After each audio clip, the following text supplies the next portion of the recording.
Well, a strict new abortion ban goes into effect in Iowa this morning. It prohibits most abortions after about 6 weeks or once cardiac activity is detected. That is before many women even know they're pregnant. There are limited exceptions under the ban for cases of rape, incest, fetal abnormality, or when the mother's life is at risk. Previously, abortion in Iowa was legal up to 20 weeks.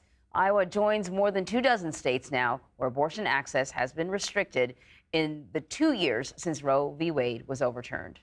Elizabeth Sepper is joining us now. She's an expert on health and religious liberty law, who is a professor at the University of Texas. So let's talk about what's happening in Iowa. More than 4,000 abortions were performed in the state in 2023.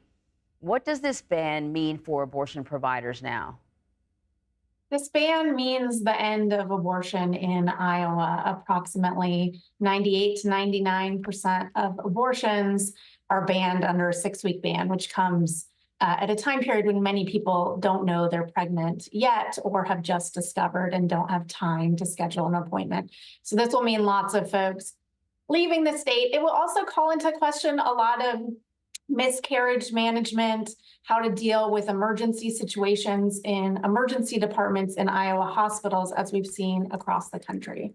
That is a really, really good point because things can get messy, particularly when we're talking about the mother's life. And how you define a risk. We've seen that happen in other states too.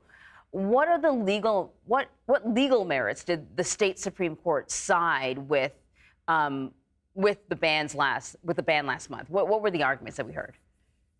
Yeah, so the abortion providers had challenged Iowa's 6-week ban as violating state constitutional protections for abortion. And what we basically saw the same playbook that we saw from the Trump administration and the Supreme Court in Dobbs, which reversed Roe v. Wade. So Governor Kim Reynolds had appointed very conservative justices to the Iowa Supreme Court. And 2 years ago, they really undermined the protection of abortion under the state constitution, which had protected abortion rights. And so here we see a continuation with the court narrowly 4-3, concluding that the 6-week ban doesn't implicate any fundamental rights of women in the state of Iowa. And so is there any legal wiggle room? Could we see another challenge? There are so many legal issues that still need to be resolved. The law does not make clear what the penalties are for not complying with the abortion law. It doesn't define medical emergency or exceptions or miscarriage in ways that physicians are going to be able to understand.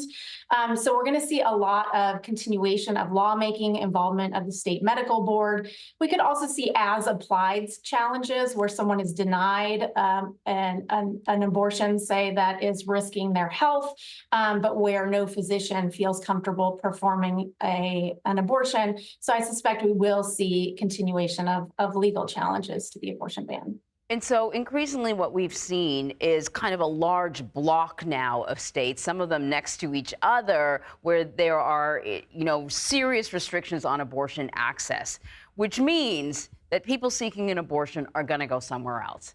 How are neighboring states preparing for a potential influx of people looking for the procedure? Right. Iowa becomes the 18th state to completely ban abortion. Now, Iowa is ringed by states that have both extreme abortion bans and also have permissive abortion laws. So Iowans should be able to travel to Illinois, to Kansas, but they will be competing with people from across the state who also need access to abortion care. And I suspect we'll continue to see medication abortion come into Iowa with patients deciding to self-manage their abortions. Now, we have seen some legal ramifications in other states for people who help others get an abortion. I think Texas in particular. Are there legal ramifications for people who may assist in an abortion procedure, meaning like, taking someone across state lines so they can get the procedure? Not under this particular Iowa law.